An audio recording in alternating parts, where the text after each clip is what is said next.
Good morning, sir. Actions to be taken during beaching. The master of the ship is the overall in charge of the operations while trading in international waters. When it comes to safety of the crew and the ship, he has to quickly decide the course of action, keeping in mind the after effects of the some breaching is a process where during an emergency situation, a ship is intentionally taken toward shallow waters and at last grounded. The word beaching is used for such process because the type of emergency grounding is done only in those areas where the ground is soft mud or sand, as in a beach, in order to avoid damage to ships, hull, propeller, rudder, etc.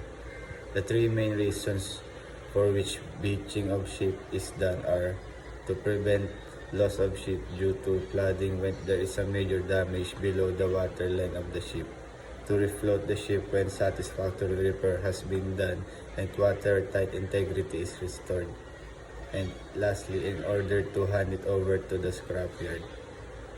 What are the procedures to perform during beaching of ship? Ballast the ship to its maximum capacity. Check where the damage is more bow side or stern side. Head with damage side for beaching with 90 to the tides. Take all measure to avoid ship going parallel to the beach. Throw weather anchor first.